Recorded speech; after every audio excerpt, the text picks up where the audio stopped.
Hello students, आज हम फिर अरस्तू के विचारों को जानने की कोशिश करेंगे। तो आगे हम चलते हैं। आज हम बात करेंगे, अरस्तू ने जैसे कहा था कि कला में अनुकरण वस्तु के 3 रूपों का हो सकता है। वो कला में अनुकरण वस्तु के 3 रूपों की स्थिति को मानते हैं। पहला जो रूप है अनुकरण का वो है प्रतीयमान रूप। प्रतीयमान रूप जैसा कलाकार को दिखता है, मतलब ऐसा अनुकरण जो कलाकार को दिख रहा है, उस चीज़ का अनुकरण, मतलब उसकी कॉपी करना जैसा उसे दिख रहा है। दूसरा संभाव्य रूप, मतलब जैसा कि वो हो सकती हैं, जैसे उस रूप की संभावना हो सकती है, उस चीज़ का वैसा अनुकरण करना, मतलब उस चीज़ को वैसा बनाना। तीसरा आदर्श रूप, जैसा उसे होना चाहिए, जैसा कि मतलब आदर्श रूप जैसे वस्तु का आदर्श रूप होना चाहिए। जैसे एक पेड़ है जो वो बहुत सुंदर और बहुत आदर्श रूप में कब होगा, जब वो बहुत हरा भरा, बहुत फूल और फलों से लदा हुआ हो, वो उसका आदर्श रूप है। तो यदि हमें सामने जो पेड़ दिख रहा है बहुत मुरझाया सा और सूखा सा लग रहा है, तो अगर हमें उसे आदर्श रूप में बनाना है तो क्या करना होगा, उसे वैसे ही हरा भरा और फलों से लदा हुआ बनाना पड़ेगा। तो कला में ये स्थिति है आदर्श रूप की, ठीक है। तो इसीलिए उन्होंने बोला था कला में अनुकरण वस्तु के 3 रूपों का होता है। पहला प्रतीयमान रूप का, दूसरा संभाव्य रूप का और तीसरा आदर्श रूप का। अतः स्पष्ट है कि अरस्तु का अनुकरण भावात्मक और कल्पनात्मक पुनः सृजन है, मतलब भावनाओं का और कल्पनाओं का पुनः सृजन है। अनुकरण क्या है उसका, भावनात्मक पक्ष का और कल्पनात्मक पक्ष का पुनः सृजन है। कला न जीवन की प्रतिलिपि है, न यथार्थ की अनुकृति, क्योंकि कला में कल्पना भी निहित होती है। निपुण कलाकार वह है जो यथार्थ के अस्त व्यस्त जगत से कल्पना के व्यवस्थित जगत का निर्माण करे। मतलब उनका मानना था कि अच्छा कलाकार वही है जो एक यथार्थ के जो हमें सामने जो दिख रहा है अस्त व्यस्त रूप, मैंने अभी आपको उदाहरण दिया था कि एक पेड़ है और सूखा है, लेकिन हम उसके उस अस्त व्यस्तता, उस नीरसता को दूर करने के लिए हम कल्पना के साथ उसका निर्माण व्यवस्थित रूप में करें, उस पेड़ को हरा भरा और फलों से लदा हुआ बनाएं, तो वो एक व्यवस्थित रूप होगा। अनुकरण के आधार पर कला का वर्गीकरण। अब कला का वर्गीकरण अनुकरण के आधार पर अरस्तु ने कैसे किया, हम उस विषय पर बात करेंगे। अरस्तु ने अनुकरण के आधार पर जो कला का वर्गीकरण किया है वह प्लेटो के समान पर उल्टा वर्गीकरण किया है। प्लेटो के समान तो है लेकिन कुछ उल्टा है। प्लेटो ने कला को उपयोगिता और अनुकरणशील कलाओं में बांटा और उपयोगी कला को बेहतर माना, जबकि अरस्तु ने कलाओं को अनुकरणमयी मतलब अनुकरण करने योग्य और उपयोगी माना, और अनुकरणात्मक कलाओं को श्रेष्ठतर माना। मतलब उन्होंने जो कलाओं का जिसमें अनुकरण होता है और जो उपयोगी होती है उन्हें श्रेष्ठ माना।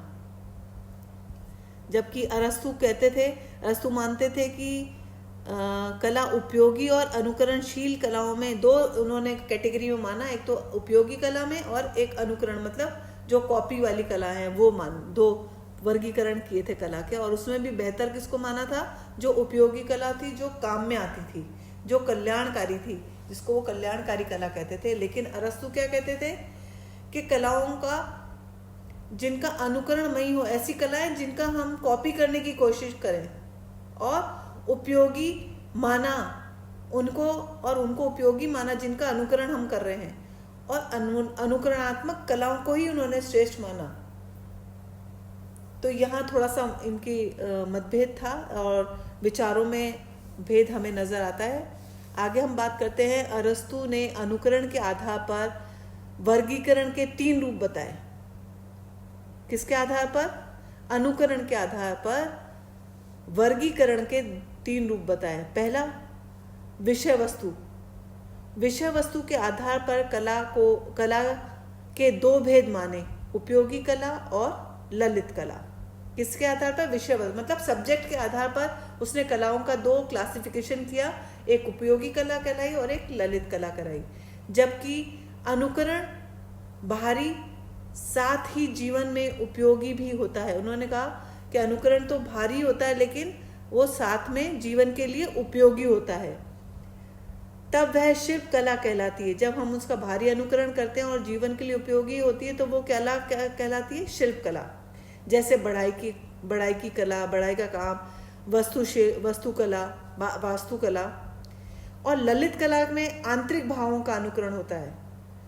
उपयोगी कला में किसका अनुकरण होता है? बाहरी आवरण का अनुकरण होता है। और जो ललित कला है उसमें आंतरिक भावों का अनुकरण होता है। जैसे चित्र, काव्य, संगीत, नाटक आदि में मन के आंतरिक भावों का, काव्य में अंदर की व्यथा का, संगीत में अंदर के भावों का, नाटक में भी भावों का और अभिव्यंजनाओं का को हम व्यक्त करते हैं।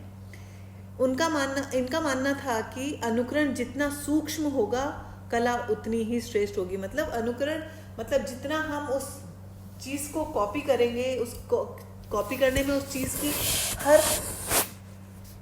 हर कोने को, मतलब हर भाग को हम एज इट इज लेने की कोशिश करेंगे। जितना सूक्ष्म रूप से हम उस चीज को देख के उसको अनुकरण करेंगे उतना ही जो कला है वो श्रेष्ठ होगी।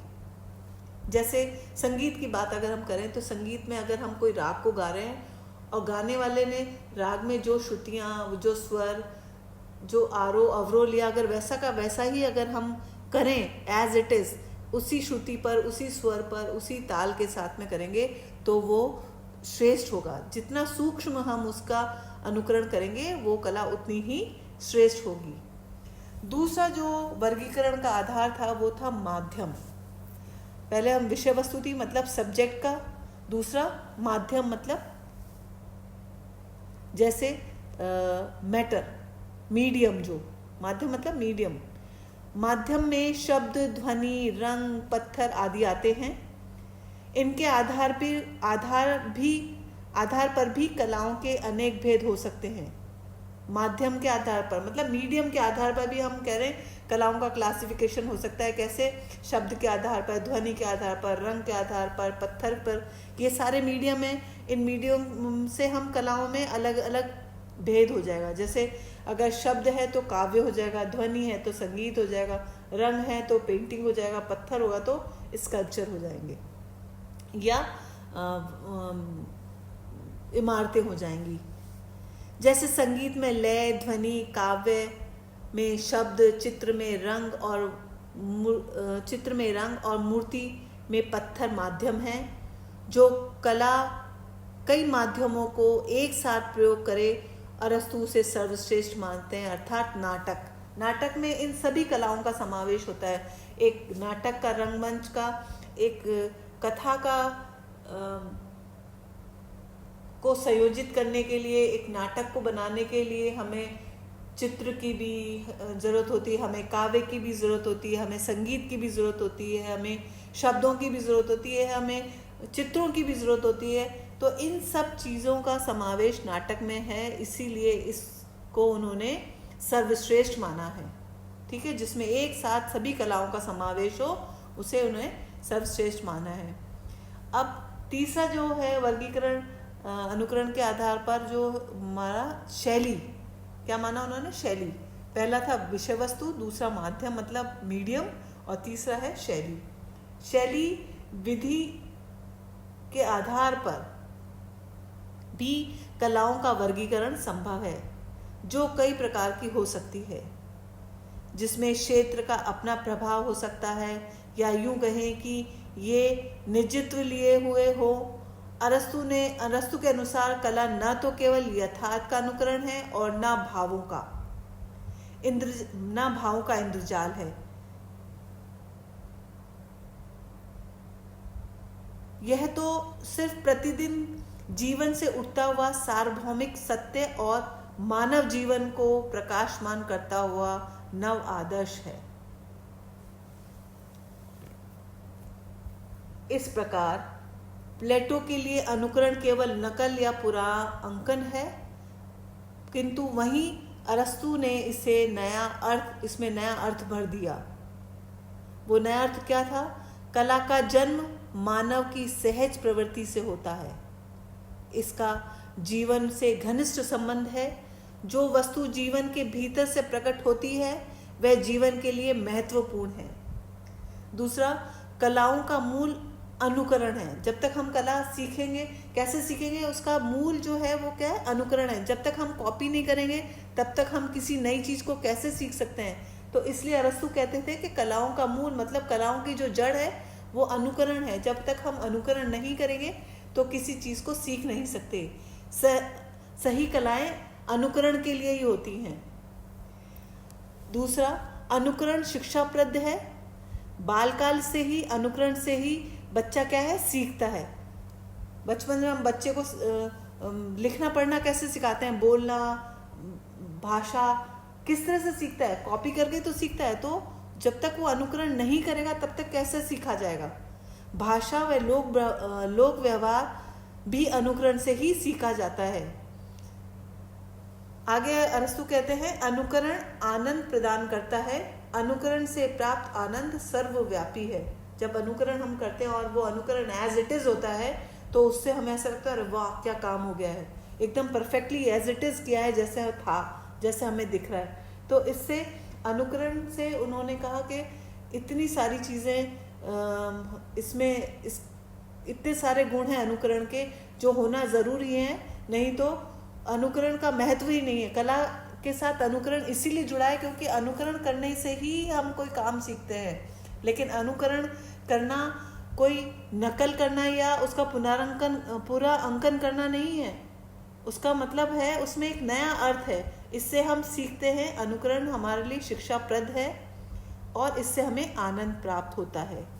आज की क्लास को हम यहीं समाप्त करते हैं। आगे अगली क्लास में फिर हम अरस्तु की बात को आगे लेके चलेंगे। Thank you, good bye.